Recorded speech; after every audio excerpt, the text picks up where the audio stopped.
A sterling never settles for a view they don't own, Isabella. My father's voice was as cold and precise as the diamonds on my mother Eleanor's neck. He stood by the floor-to-ceiling windows of our Greenwich estate, a 30-room monument to ego and compound interest, adjusting his bespoke Savile Row sleeves. To the outside world, I was the crown jewel of the sterling global empire.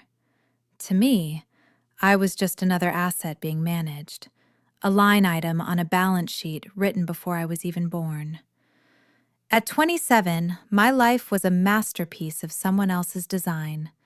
A Wharton degree, a vice president title I hadn't earned, and a platinum engagement ring from Preston Vane, the heir to a shipping fortune and my father's favorite tactical alliance. I had the world at my feet, yet I felt like I was standing on a trapdoor. What my father didn't realize was that the perfect life he had built for me was about to be dismantled by a man who didn't even own a suit. And in exactly 48 hours, the sterling name would mean nothing compared to the truth I was hiding. Before we get into the moment everything fell apart, I want to hear from you.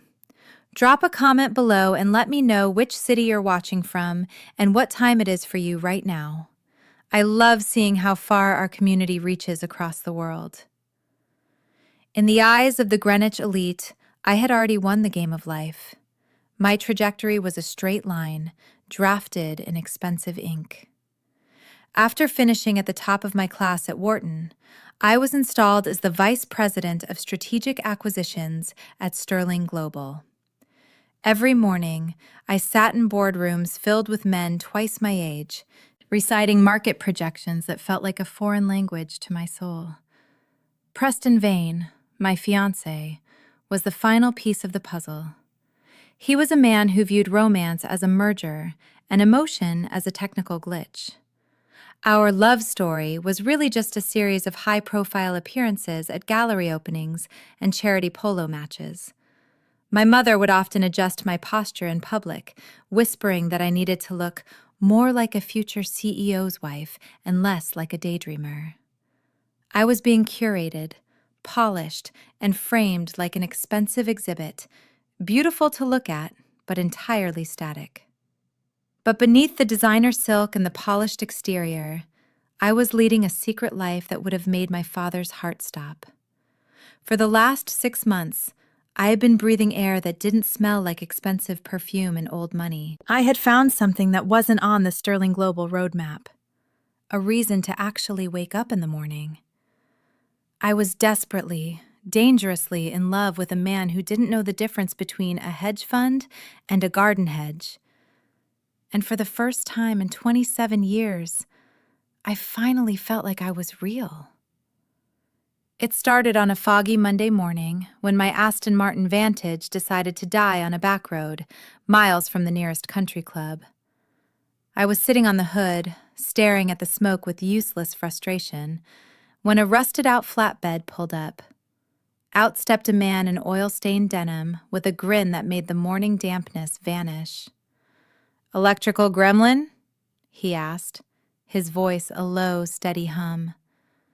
He didn't look at me like a sterling. He looked at me like a person with a problem he could solve.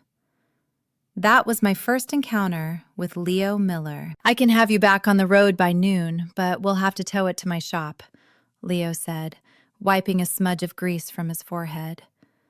Normally, I would have summoned a private driver and left the car for my father's assistants to handle.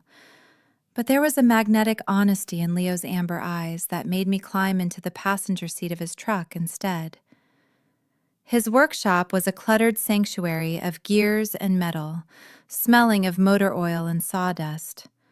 While he worked, he handed me a chipped ceramic mug filled with lukewarm tea. As we talked, the layers of the mechanic persona began to peel away. Leo wasn't just fixing cars. He was a top-tier mechanical engineer who had walked away from a 6-figure R&D position at a major aerospace firm. "Why would you leave that for this?" I asked, gesturing to the small, grease-stained garage. Leo leaned against his workbench, a wrench in hand. "Most people spend their lives building a resume instead of building a life," he said simply. "I'd rather have grease under my fingernails and a clear head than a corner office and a soul that's gone numb. If it doesn't make you feel alive, Isabella, it's just overhead." Those words felt like a physical blow. For years, I had been the ultimate piece of overhead in my father's empire. By the time Leo finished the repair, I didn't want to leave. One afternoon turned into a secret dinner at a local diner, which turned into 6 months of stolen hours in a world where my last name didn't carry any weight. With Leo, I wasn't an heiress. I was just Isabella. For half a year, I existed in a state of permanent vertigo.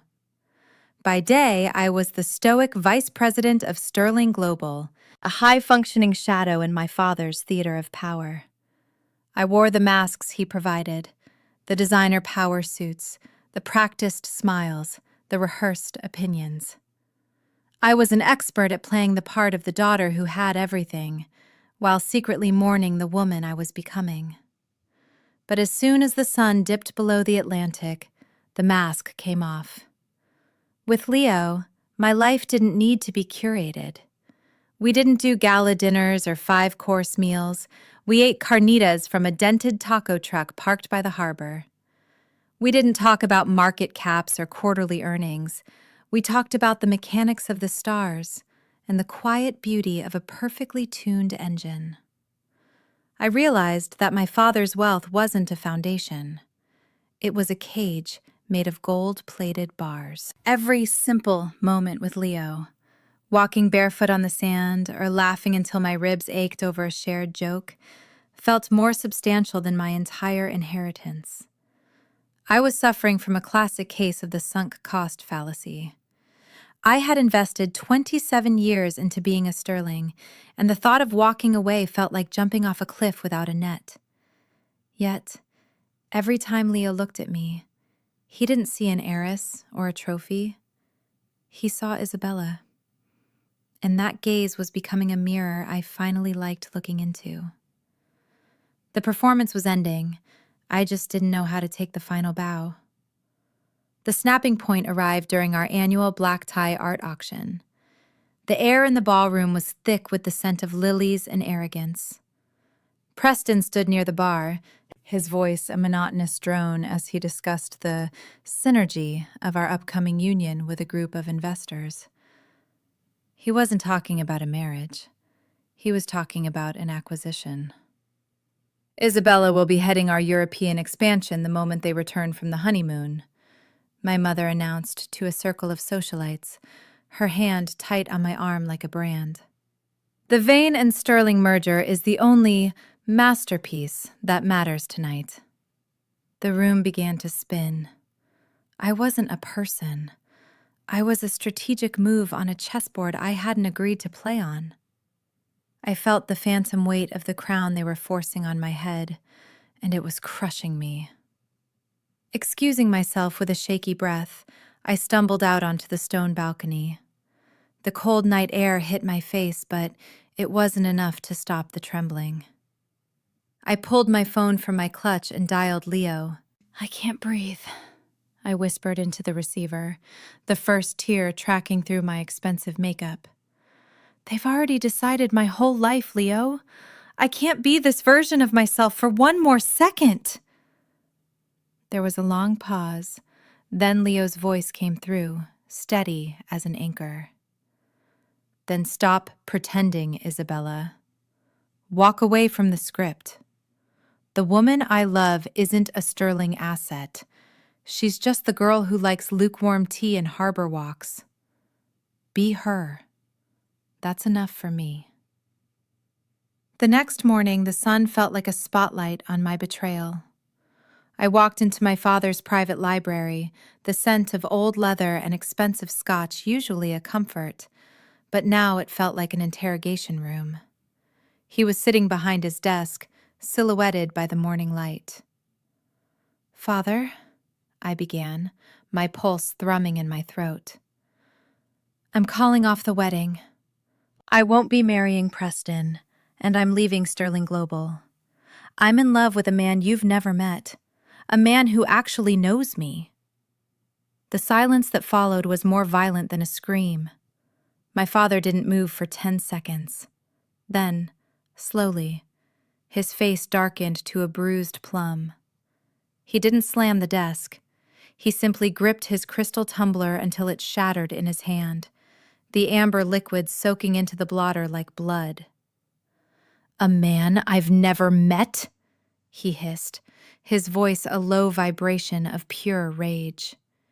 "You mean that back-alley tinkerer you've been sneaking off to see?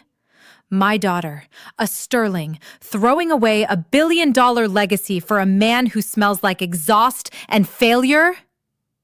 "He's a genius, Father, and he's more successful in his soul than you've ever been in your boardroom."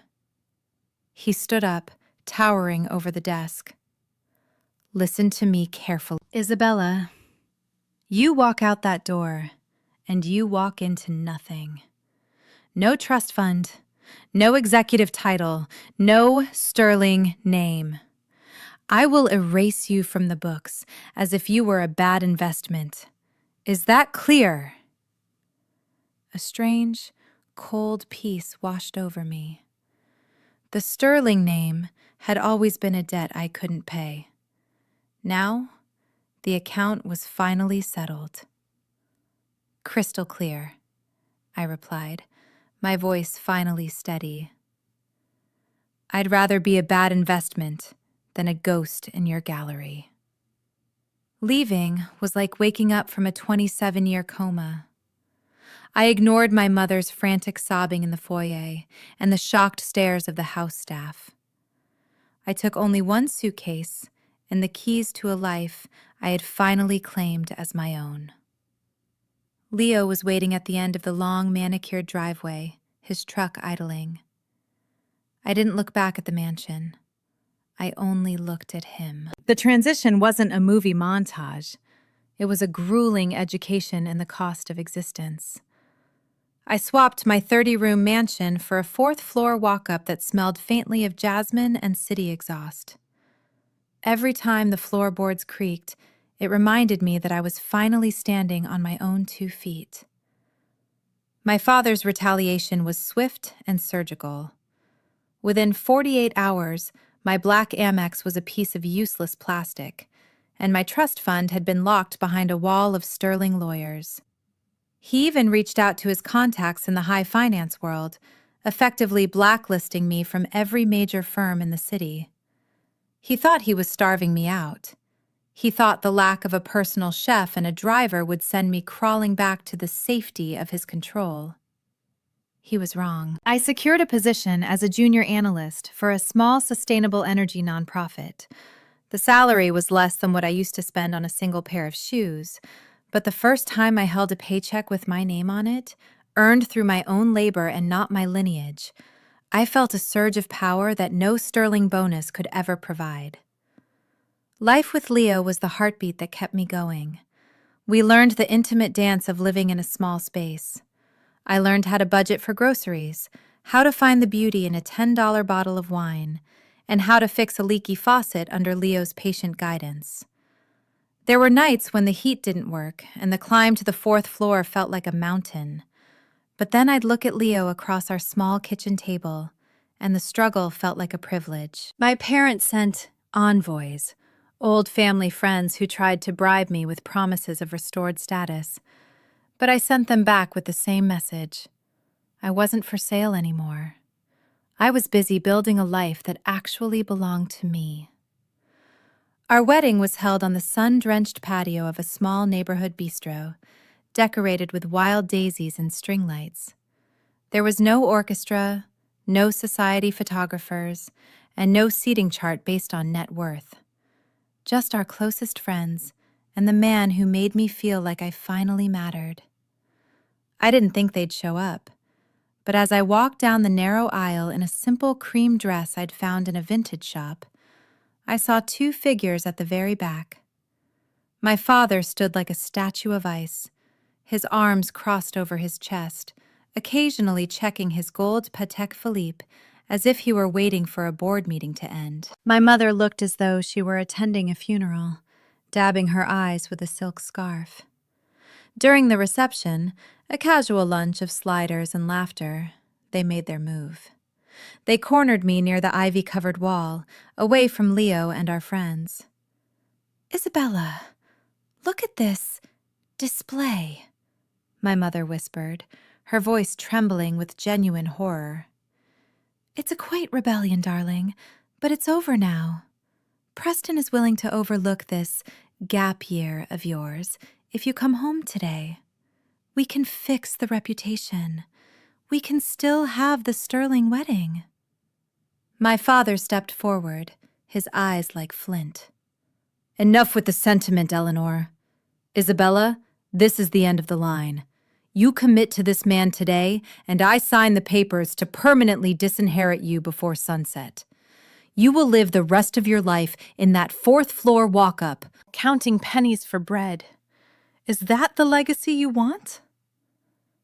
I looked over at Leo, who was currently teaching one of my bridesmaids how to adjust a camera lens, his face glowing with a kindness my father couldn't even fathom. "I've spent 27 years being a sterling," I said, my voice echoing with a clarity that silenced them both. "I think I'll try being a miller. I don't want your legacy, Father. I finally have a life." 6 months into our marriage, the mystery began. Leo was distracted, his late nights at the shop becoming more frequent. Then came the Friday that shattered everything. I arrived at our walk-up to find a note. "Meet me at 400 Zenith Plaza, top floor. All will be explained." Zenith Plaza was the crown jewel of the tech district, a towering spire of charcoal steel and smart glass. As I approached, the security biometric scanners chirped, and the head of security bowed. "Mrs. Miller, the CEO is expecting you." I stepped into the executive elevator, my heart hammering against my ribs. The doors opened to a panoramic floor that looked like a vision of the future. Standing by a floating glass desk was Leo. But the oil-stained denim was gone. He wore a charcoal 3-piece suit that made my father's Savile Row collection look like off-the-rack clearance. "Isabella," he said, his voice soft but carrying a new, commanding weight. "I'm sorry for the secrecy. I had to know you loved the man, not the empire." Before I could speak, the double doors burst open. My father, mother, and Preston Vane marched in, looking like they were ready to file a lawsuit. "Security said Isabella was being held here," my father roared. Then he stopped. He looked at Leo. He looked at the logo on the wall, Nova Flow Dynamics. "What is this?" my father stammered, his face losing its color. "This is the company that just secured the global patents for hydrogen fusion propulsion. We've been trying to get a meeting with their founder for a year. You're the mechanic." Leo stepped forward, his hand finding mine. "I'm the engineer who built this from a garage, yes, but I'm also the CEO of a firm with a market valuation of $145 billion. NovaFlow is currently the most valuable energy company in the hemisphere." The silence was deafening. Preston looked like he wanted to vanish. My mother actually had to lean against a marble pillar for support. "And," Leo continued, his voice turning to steel, "since Isabella and I didn't sign a prenuptial agreement, my wife is now the single largest individual shareholder in the company your family has been desperately trying to court. If you want to talk business with NovaFlow, you're going to have to talk to the woman you disinherited." My father looked at me, his mouth opening and closing like a landed fish. The bad investment was now the only thing that could save his legacy. I stood tall, the weight of the sterling name finally feeling lighter than air, because I knew I wasn't just an heiress anymore. I was the partner of a giant. The power dynamic in the room had shifted so violently, it was almost palpable. My father, a man who usually commanded every square inch of air he breathed, was suddenly small. He stood in the center of Leo's office, clutching a pitch deck for a partnership Novaflow didn't even need. He wasn't a king anymore. He was a supplicant. "Isabella, honey," my mother chirped, her voice a fragile glass bridge. "We simply had no idea. If we'd known the scale of Leo's ambition, things would have been so different. We should host a gala at the estate to announce the merger. Everyone who is anyone will be there." I looked at her, really looked at her, and felt a wave of pity rather than anger. "Mom, you still don't get it. I didn't leave to find a bigger empire. I left to find a life where empires don't matter. We won't be moving back to Greenwich, and we won't be attending your galas to help you save face." Leo stepped beside me, his presence a silent wall of support. "Sterling Global has potential," he said, looking my father in the eye. "But if we partner, it won't be a family favor. It will be a strictly professional arrangement, with Isabella as the lead negotiator. You'll answer to her." My father nodded slowly, the realization sinking in that the daughter he'd tried to erase was now the only one who could write his next chapter. As Preston slunk out the door, avoided by the very security he'd tried to command, I realized the golden cage was finally dismantled. We weren't hiding anymore. We were just getting started. Looking back, the smoking engine of my Aston Martin wasn't a mechanical failure. It was a divine intervention. Sometimes the universe has to stall your progress just to show you that you're headed in the wrong direction. I learned that the most valuable assets in life aren't the ones you can list on a balance sheet. They're the ones that keep you warm when the lights go out. Today, Leo and I live in a home we chose for its light, not its zip code.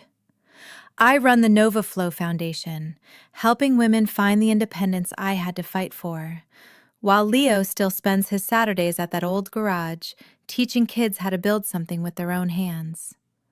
My parents are learning to listen, and my father is finally discovering that respect is earned, not inherited. Because in the end, love doesn't ask for a credit score or a family tree. It asks for the truth. It asks, who are you when the world isn't watching? If you've ever had to walk away from what was expected to find what was real, hit that like button right now. Have you ever had a moment that changed your life forever? Tell me your story in the comments. And if you're new here, subscribe. We're building a community of people who know that a life lived on paper is no life at all. Thanks for being part of the journey.